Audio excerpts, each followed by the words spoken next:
It's your favorite older blended couple. back again with another video. So this is part 2. Chardonnay here, our daughter, is asking us questions. This is part 2. Let's go. Let's get right into it.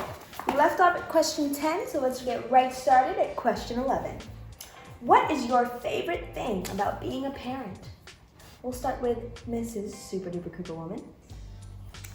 The favorite thing about being a parent, it starts from when you give birth and you hold your baby in your arms. I cannot describe the feeling. You have to experience it, okay? I cannot tell you how that feels. Only you, when you hold your baby in your arms, you can explain. Then the first day your baby calls you mama, mom, whatever they call you, but mom. Oh my God, it's wonderful.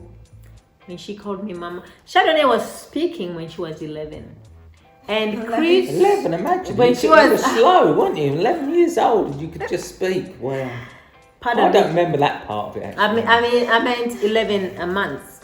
She was already speaking. Oh, wow. Chris, I think it was a year, maybe I'm clearly 18 the months. better sibling. Yeah. Oh, So yeah, when both my kids, the first day they called me mama, it's a wonderful feeling. That's the best thing about being a parent. It just does something to you. I don't know what. I don't know how to explain to you, but it does something. Okay? And Mr. Super Duper Cooper Man. Take it to the pool. I used to love taking to the pool. That's the best thing being a parent. Yeah, I was with you all the time. Don't forget, I wasn't working then, so I was with you No, being a 24/7. parent. Being a parent. Not what you did with your child. Yeah. You are You a used to father follow me now. around like a little puppy. I used to love that. There you go. And she was, when I was doing any work on the cars and that, she was underneath the car holding spanners. I'm pretending to do this, pretending to do that. Dropping things that were, oh my God, where's that gone? Question 12. When did you realize you were no longer a child? We'll start with father. I haven't realised it quite just yet, but maybe I next believe year. that. And mom? When I had a child, because I had a child when I was young, I knew I had to, a responsibility, my child. So I realized that, I had to grow up. And I'm going to give father here another chance at a real answer. That was realised. So I think you're as young as you feel, and I still feel young. That's beautiful. Question 13. Who was the first non-family member you told I love you to? We'll start with mother. Non-family member. Non-family member who you said I love you to. For me,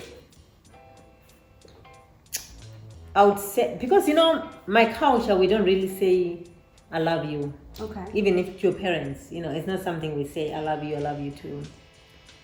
I think it's an American thing, isn't it? Because even in England we don't say it much. I mean, the first person I ever said it to was this person here, before I knew her.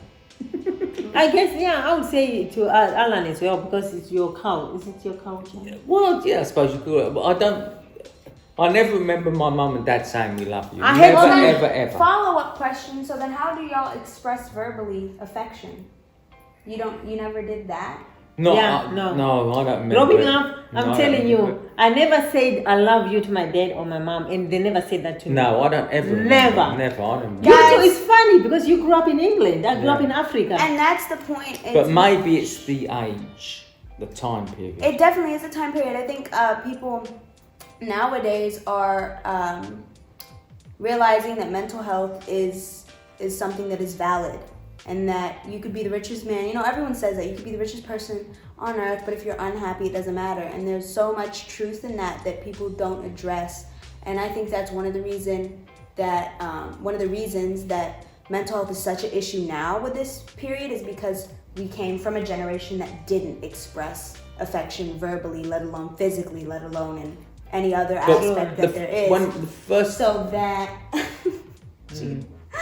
So I think that's one of the main reasons we're not only experiencing I don't know the statistics, but I'm gonna take a radical guess and say probably the worst mental health generation-wise, probably in history.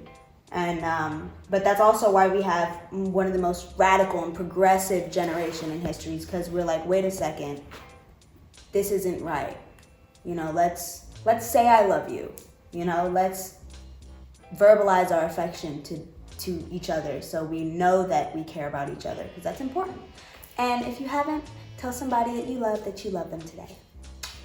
Yeah, I actually, for your own information, I actually FYI. had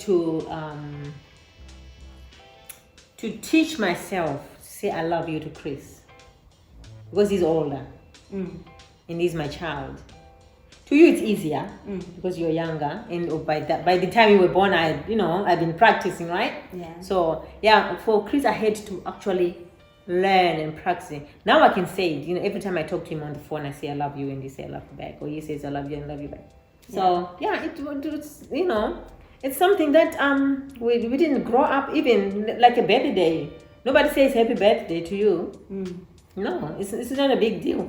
Happy birthday, I love you. You just know that she's my mom, he's my dad. Obviously, they love me. Just stop. They don't need to tell you. That's how we were raised. Right. Culture. But in England, we used to say happy birthday. But I did notice when we first come over Watch here, that foot. You're gonna knock Oh, my drink shoot. over. You're just twitching and turning me. you know, my feet are like they twitch and twitch and twitch since the accident. But anyway, as I was saying, over here, I found it was strange because people would say darling and all this sort of thing, and all right, love. Right. In America, they say that, but and you'd never say that to anybody in England that you don't know. Yeah. And so I found that strange here, because you think, Don't they say that in England? no, Maybe in the nursing home not they are not to to strangers. patients. No, not to strangers. That's one thing I do love is like when I'm out and I'm alone, and there'll be like an old mom. Usually you tell that they're a mom, and they'll just be like, "Okay, sweetheart." I'm like, my heart. They always say sweetheart. Yeah, I even in love England it. they did. It makes me feel so warm inside. But here they call you Sweetie in sweetie, hospitals, or your patient. I'll see you, love, and all this sort Okay, of love. thing. Okay, Honey. that's it. Okay, love. Okay, honey. You never say it in England. Never say it. No, I because think that's, in England they say it. I don't know why I'm thinking they do say well, it. they didn't say it to me anyway. I'm so thinking- I'll tell you. It might, just the thing is, because of your tradition, especially gender roles were so prevalent, mom probably heard it more than you ever did.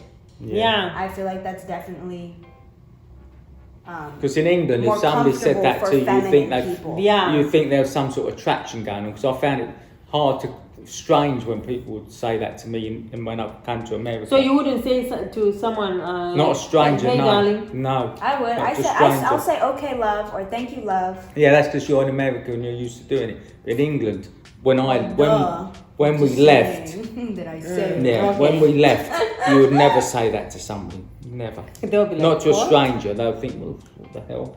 Or you get something, they'll be chasing after you, because you know how handsome I was. I had to be careful for that, because they'll be chasing after me, He just comes out of nowhere. It's just like we're having a conversation, and all of a sudden he's like, I'm the strongest man on planet Earth. I'm just like, Oh, the "Alright." most handsome guy. Well, I used to be when I was younger, but He was pretty badass. I can't lie. Okay. All right, question 13. Oh no, question 14. In what ways do you think your kids are like you or not like you? We'll start with Papa. well, you obviously got my good looks. Baby, I can't. You used to be, I never used to love, you used to be fiddling with things all the time and fixing things when you were with me, so I don't know if you still got that. Is that it, mate? Yeah, I can't think of anything else. All right, Mom. Both my kids, they are funny, like me. They have a sense of humor. They're just like me. And I'm just like my mother. So they're just like me and their grandmother. Aww. Unfortunately, she's no longer here. But otherwise, she was very funny. And dancing.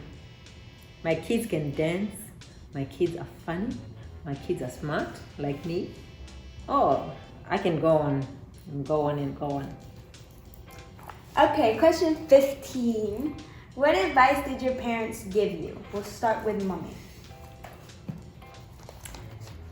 My mother told me that you can be whatever you want to be if you put your mind into it. That's what made me pack my bags and move to the United Kingdom on my own. Okay, I had a friend, I met a friend pick me up from the airport, but still, I was on my own, really. Yeah. She told me that, and I believed it, and I believed in me, and I still do. That's why I ended up in America. I moved to United Kingdom. Then I moved to America. I could move to Australia if I wanted to, but I'm too old. Bye. And Dad? What did your dad or your mom ever say to you? Advice? The parents really like to give advice. I just remember my parents beating me, and that's all I remember. No, talking about advice. I don't remember any not advice. Not everyone's parents give them advice. I don't really remember any advice. Yes, just like not everyone's parents, teach, because just backtracking on what you said about how you just knew your parents loved you and you loved them. Not everybody knows that. Not everybody has that secure foundation. Not everybody has that nice childhood. Not everybody has that. Okay. That's okay. That's valid. I love you. But that's all I remember. All I remember also is that when I left, I kept it quiet because I didn't want them to chuck me out the house before I left. Because if they knew I was leaving, they would chuck me out the house just to snoop on me. Oh no! So I left and bought a place before they knew. It was a next door neighbour who was a judge who had to sign the papers. You have to, in England, you have to get, in them days, to buy a house, you had to get somebody to sign the papers, and he was a judge, so I got him to sign them all. And he knew, then he told my parents. Before you moved out? Oh, I'd already got the place I was moving in, so they couldn't chuck me out. Oh I beat him to the door. My brother come round and helped me move, which they'd already ostracised my brother. So they, it was all, they never, my mum never saw my brother's kids. Wow. It's a funny family. Yeah, it is weird. But you got us now. Yeah. God, I fell into the pit of snakes. I tried to take the dirty water. I tried, but you Thank God I never did. God only knows I've been Question 15. What? Question 16. See, you sure? See, that's what water does to you. See, it rots the brain. You must have heard of water on the brain. Tap on the head. Guys, fact check this, okay? If you're gullible and listening to him, this is just not true. Question 16. What is a moment that changed your life? Starting with Papa. The moment that changed your life. Starting with Papa. Right, so I shall continue. When I met Sylvia. Yes, I know. That's so cool. And Mama. The moment that changed my life, when I first had my first child, it changes everything. Because everything you have to do is, you have to make a decision. You gotta take your child into consideration. So every time I had a child, like when I had you, changed my life as well. 10 kids later, changed it again. 17 years later, it changed my life. Because now I have a child, I've brought this human being in this world. Little rat bag. Somebody needs to look after her and make sure you are safe and all that stuff. And I go to work because I need to fend for you. So yeah, it does change your life. Question 17. All right, our camera did cut out, so it's gonna be a little choppy here. But question 17, how would you describe your kids? We'll start with Papa. Pain in the neck. Brilliant. And Mama? My kids are funny, smart. They are hardworking. They are very motivated people to do. If they want to do something, they just go for it, just like me. Period. Number 18. If you had another choice, would you pursue the same career? We'll start with Papa. I had another choice. They wanted me to do woodwork. No, if you had another choice, would you? But that do was my engineering? other choice, and I still went for engineering, so I would not change. I was given the choice when I was younger. I wouldn't change then, so I'm certainly not going to go back in time and change again. Period. Mama? For me, I started, initially I wanted to be a police officer, like I said. Then I went into accounting. Then I went to England and was advised to go into nursing. And no, the answer is I wouldn't change nursing. I love it. Enjoy it. Question 19. What is one of your proudest moments? Papa? I'm proud. My proudest moments are when I fix something that somebody says is not fixable. They say, "Oh, you call in a company and they say you can't do that machine," and then I think, Then you do it. and I do it. Period. Mama? For me, my proudest moments, actually I have two. When I acquired BSN and then I went ahead and did my master's degree in nursing administration. I was very proud of myself. Period. Question 20. What is something you learned recently you wish you knew earlier? Mama? Final Cut Pro editing. So I'm into social media and all that, YouTube editing and all that.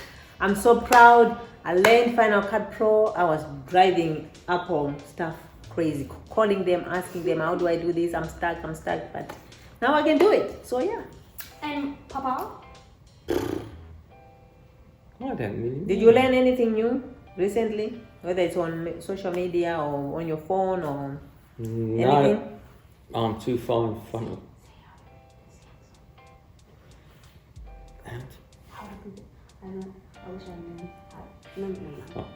I wish I'd known earlier how I could be this handsome. Period. Question 21. Question 21. What was your biggest fear raising kids? Papa? I suppose if you've been abducted, I didn't really ever think, because I was with you all the time, so that wasn't a problem for us. But do you remember that little kid walking home at 3 years old on her own? Yeah. I just can't believe it. We could have snatched her at any time. Yeah. I wish a policeman, we could have got the police just to take her away to frighten the life out of the mother. Yeah. True that. My biggest fear, to answer that question, was you drowning in a pool. That's why I didn't want a pool here. She held me back from being my best mermaid self. Getting kidnapped, molested. Yeah, that was my biggest fear. She would never drown. I remember when we first come here, You tell them. she jumped in the pool, disappeared underwater. Make sure we are recording. Keep talking. Yeah. Disappeared underwater. The water was so deep, I had to go under the water, and I'm not a good swimmer. Pick her up by the whatever she had on, I think she still had her nappy on, I don't know, and then sling her over the side back on. And what was the first thing you want to do? Jump back in again. I remember, do you remember that time? Well, you probably don't. We were somewhere, we went on holiday somewhere, and you come running around the pool, and you jumped in the pool. You probably don't remember. Everybody and unbelievable, because then you swam to me, Yeah. I remember the look on their faces. They were all horrified, because they probably didn't know you were with me anyway. I was self-taught. Yeah. That will actually conclude our part 2. Yeah, where that was when she ran in. So this is the end of part 2. Stay tuned, because we'll be back again with part 3 when Chardonnay continues to ask us questions.